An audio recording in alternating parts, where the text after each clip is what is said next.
Allez, on entre tout de suite dans le vif du sujet. L'intégration de l'intelligence artificielle quand on étudie, c'est absolument fascinant.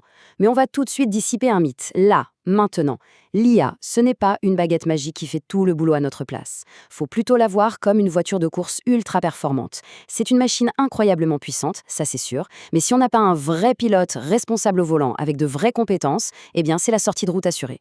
Alors pour cette exploration, voici notre feuille de route. 1. Comprendre l'IA. 2. L'impact et l'éthique. 3. Faire la différence entre l'apprentissage et la triche. 4. L'art du prompt.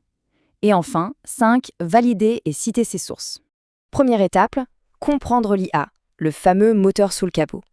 Bon, il est grand temps d'oublier la magie. Le vrai but de ces systèmes génératifs modernes, c'est tout simplement d'automatiser des tâches ultra complexes en imitant notre intelligence.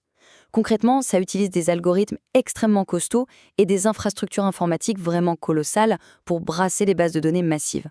Mais attention, le mot-clé ici, c'est bien imiter. L'IA, elle est littéralement incapable de raisonner par elle-même. Elle n'a aucune conscience ni aucune compréhension profonde de ce qu'elle est en train de générer. Du coup, le secret, il se trouve dans ce qu'on appelle le machine learning, ou l'apprentissage automatique. C'est vraiment le cœur du réacteur. En fait, les données qu'on donne à l'IA doivent être étiquetées, supervisées par des humains. Une fois qu'elle est entraînée, l'IA ne fait plus que des calculs statistiques. Si on lui demande d'écrire un texte, elle va juste calculer la probabilité qu'une syllabe ou qu'un mot en suive un autre. C'est un peu comme un jeu de probabilité à une échelle gigantesque. Un super cerveau qui joue au dé avec des syllabes sans jamais vraiment réfléchir. Deuxième partie, impact et éthique. Le coût caché derrière tous ces calculs.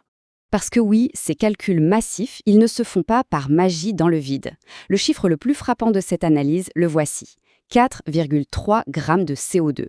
C'est ce que rejette en moyenne une seule petite requête sur une IA générative. Pour mettre ça en perspective, une simple recherche web classique, c'est à peine 0,2 grammes. Et ce n'est pas tout.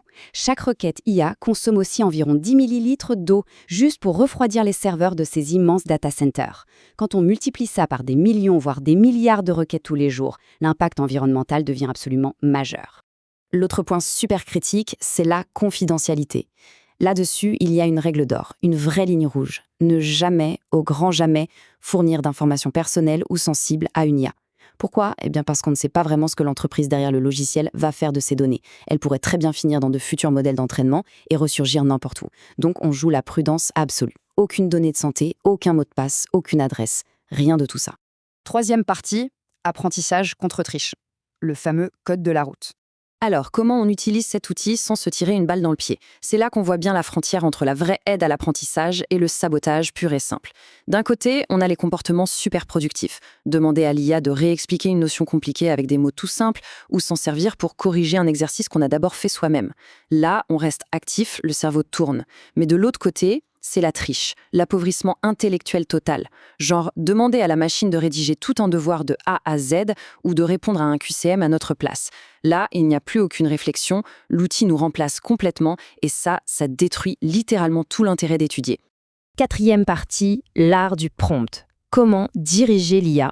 Pour garder le contrôle, notre volant à nous, c'est le prompt, la requête quoi. Un prompt parfait, ça repose sur 4 grands piliers. C'est exactement comme une recette. Premièrement, le rôle. On dit à l'IA comment elle doit agir. Par exemple, agis comme un prof d'histoire. Deuxièmement, l'objectif. Ce qu'on veut exactement, la demande brute. Troisièmement, le format. On précise si on veut un tableau, une liste à puces ou un texte court. Et enfin, quatrièmement, le public. Pour qui on écrit. Ça va déterminer le vocabulaire et le niveau de précision. C'est vraiment génial de voir ces 4 piliers en action. Regardons ce petit chef-d'œuvre de prompt tiré de notre source. Écoutez bien.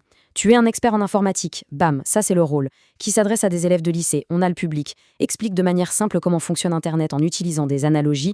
Là, l'objectif est super clair. Et enfin, organise ta réponse en 3 parties et termine par une question. Le format est dicté avec une vraie approche pédagogique. En général, un super prompt, c'est assez long parce qu'il faut cadrer la machine de façon très stricte pour éviter qu'elle parte dans tous les sens. Mais bon, même avec le meilleur volant du monde, faut rester hyper vigilant. Le vrai danger ici, c'est ce concept complètement fou d'hallucination de l'IA. Vu que le système repose sur de simples probabilités et pas sur une vraie base de faits absolus, eh bien, il peut carrément inventer des réponses de toutes pièces. Et le pire, c'est qu'il va vous sortir cette énorme absurdité avec un aplomb et une confiance absolue. Donc la règle, c'est de toujours tester, de toujours itérer et surtout de vérifier. Ce qui nous amène à la 5e et dernière partie, valider et citer. Le rôle de l'éditeur humain. C'est exactement là que notre esprit critique devient notre meilleur bouclier. Pour ça, la grille d'évaluation de l'Université de Limoges, c'est un outil vraiment redoutable. Ça structure notre radar anti-bêtises autour de 5 axes. Qui est l'auteur? D'où vient la publication? Est-ce que le texte est vraiment objectif? Quelles sont les sources et peut-on les vérifier? Et enfin, est-ce que c'est toujours d'actualité? La règle d'or absolue avec l'IA, c'est de toujours croiser l'information avec 2 ou 3 sources béton, comme des manuels, des sites institutionnels ou scientifiques. Au moindre doute, on jette l'info. Enfin, se servir de l'IA quand on fait des études, ça demande une transparence totale. Essayer de le cacher, c'est ni plus ni moins que du plagiat.